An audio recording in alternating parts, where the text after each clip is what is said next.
Hello, welcome back to Jane's Zone. I'm going to share an idea that'll make spring a lot more fun by showing you a makeover that you can do to your flower pots.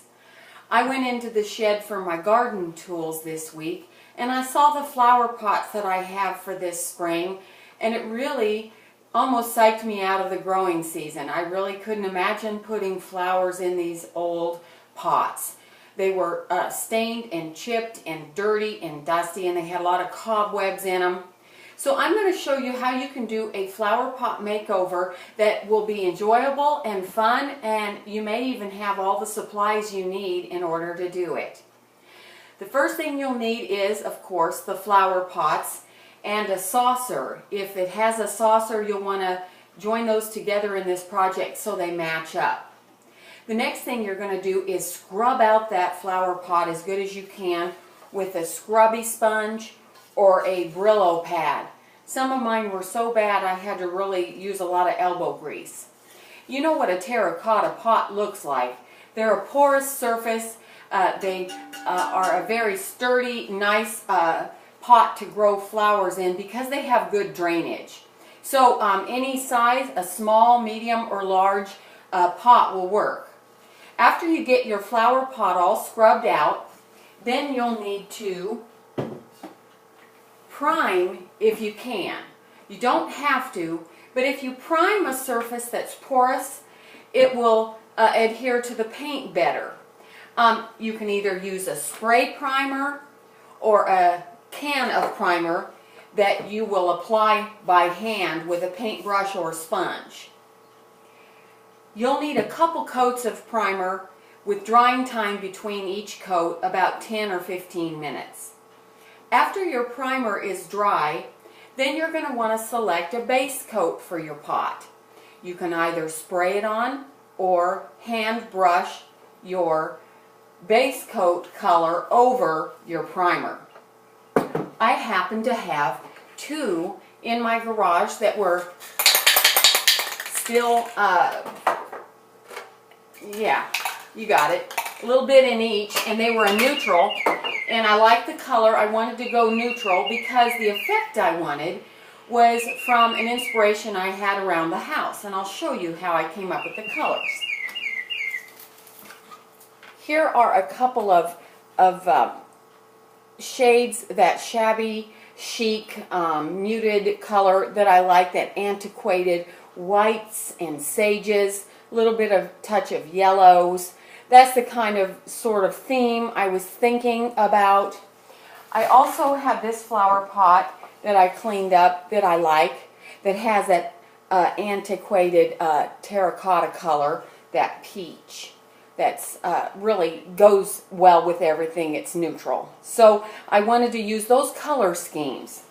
So I had the neutral base coat and I sprayed that on. Now when you spray paint, you should always be outdoors where it's aerated, ventilated area, away from pets. It's a good idea to cover your surface with a heavy plastic or cardboard. I don't recommend newspaper. It sticks to the paint, and then when it's dry, you'll have a mess tearing the paper off. So try to use something heavier. Then go ahead and spray with a thin coat. Now when you spray, keep it moving gradually across, nice and slow. And don't do it too thick. Do a thin coat 2 or 3 times is better. Make sure your pot is completely evenly coated with your base coat, and let it dry thoroughly before you do anything else. Again, away from pets, and turn it. I even flip it upside down so that I can get underneath the rim as well. And I also paint on the inside down a ways, because your soil is only going to come up about this far with your flowers. So you'll want to get the inside coated somewhat too. Try to pick a day where it's not windy or breezy, because spray paint has a way of just dissipating into the air, and you'll lose your paint into the air. And if you're like me and you didn't have very much, you want to conserve your paint.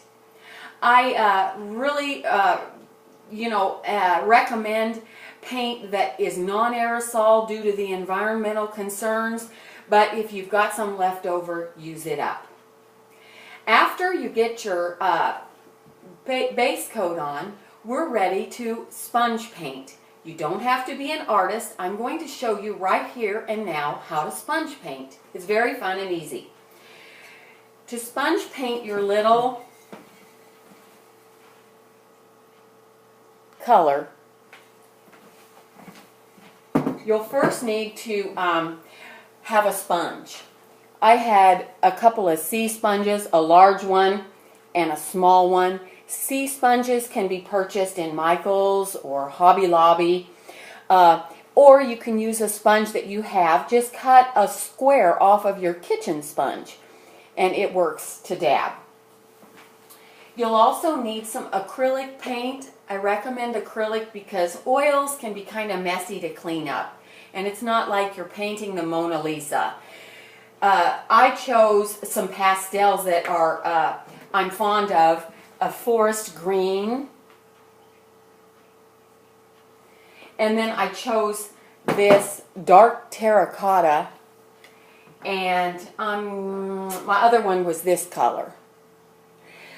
But any color works. It's really fun to coordinate with your scheme. Pastels are pretty. Pink, purple, pale yellow, or I was going to show you fluorescents are also fun. If you're doing a flower pot with a young person or you have a bright kitchen, fluorescents will pop too as your speckle. Then if you're really wanting to just go neutral black, gray works well too. But I don't want to neglect the fact that you could do your base coat dark. If you wanted, and you wanted a dark royal blue or a cinnamon color, you could do the base of your pot that way and sponge a light color. I didn't do any of those. I only have 3 pots. That's all I am going to decorate. Okay, so let's go ahead and get started with our pot. It's outdoors drying. I've got to run and go get it.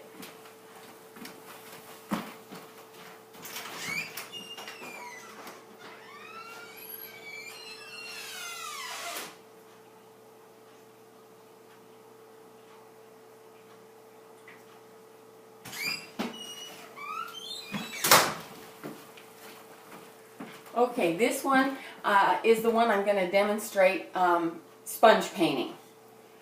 To get your color, it's a good idea to have like a pie pan or a paper plate. You can use styrofoam to mix your paint in. I like a pie pan because it's nice and flat and I can see the color. So that's what I'm going to use, but any old plate will work. And I mentioned I'm going to try this cinnamon terracotta color because it's not ever been opened. Gosh, I must have bought it and not used it.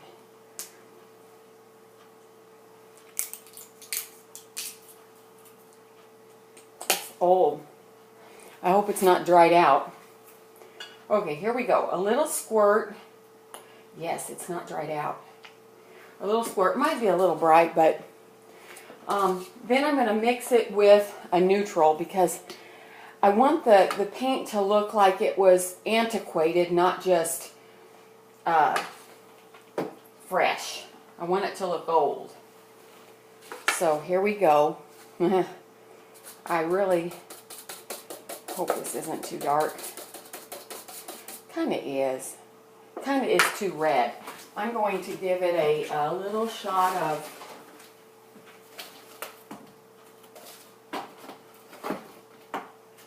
brown. I didn't want that hot a red. There. Hopefully that'll neutralize it.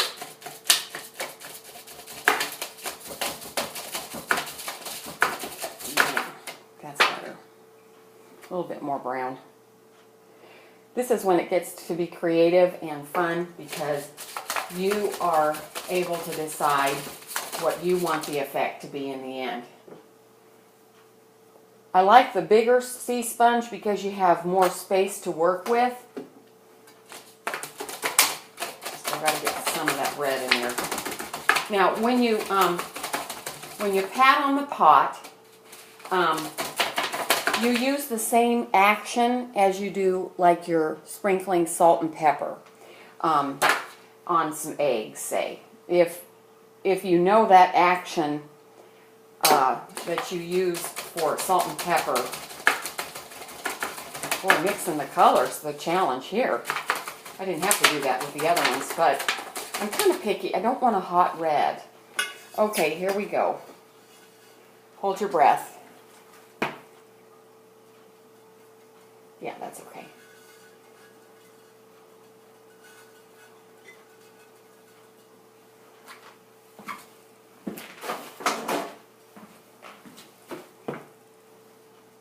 A little bit dark, but I wanted it to be different than my green one and my other one.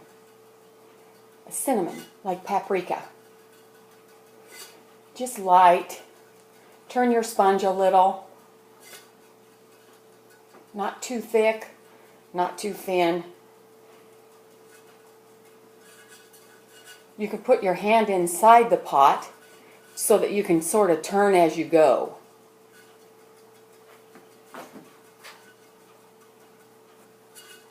Sure looks a lot better than it did. Cinnamony and kind of jazzy. You could give it away as a gift. You could take it to somebody in the hospital if they allow plants. Put it by your doorstep or indoors in your kitchen. Don't want it too thin. There. Kind of like that. How easy.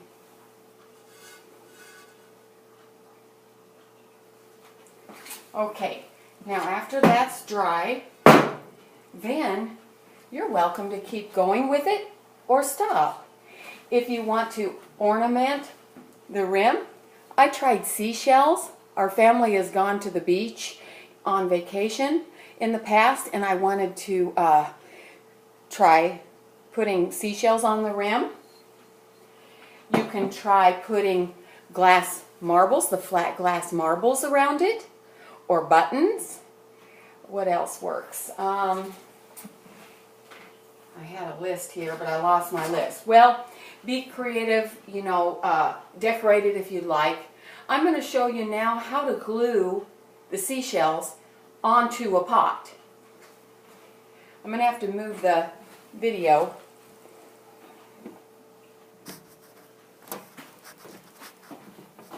Let's see if that's going to help.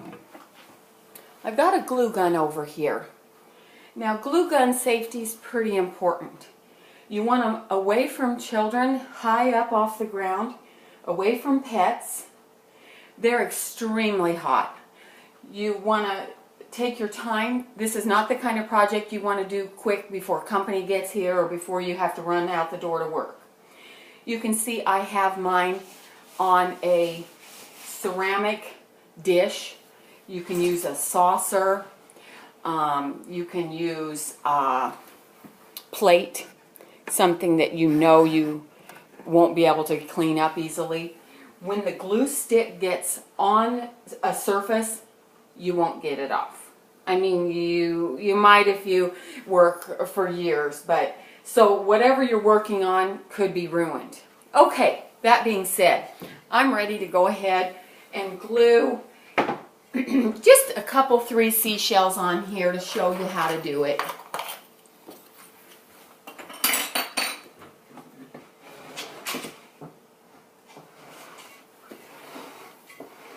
Find the front of my pot, maybe right there. I have these little sand dollars. I'm going to put on the side of this one instead of going around the rim. I'm going to just put a dab of glue stick around the rim of the seashell. Not too thick, it doesn't take too much. And put it on there and center it about right there.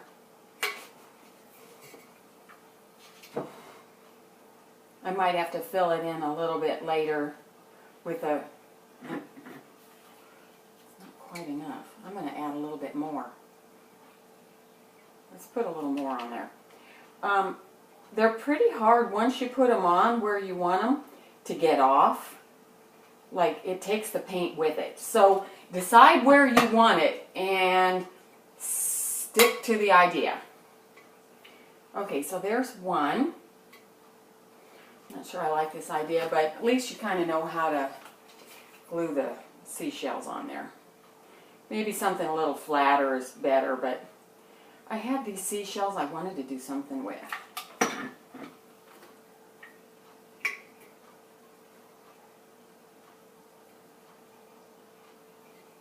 And one more.